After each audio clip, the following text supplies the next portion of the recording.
जिला डोडा की तहसील कारा पंचायत टाटा में ब्लॉक की तरफ से ग्राम सभा इजलास मुनक्कद हुआ। इजलास का मकसद था पंचायत के वेंडरों को तब्दील करना।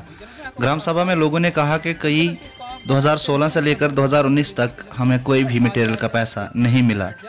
डेस्क से इशरत अली के साथ कहरा से शाह मोहम्मद की ये रिपोर्ट। वो पहले मिलना चाहिए, पिछला कोई हिसाब नहीं मिला हमें, आज तक किसी भी जॉब कार्ड होल्डर को नहीं मिला है।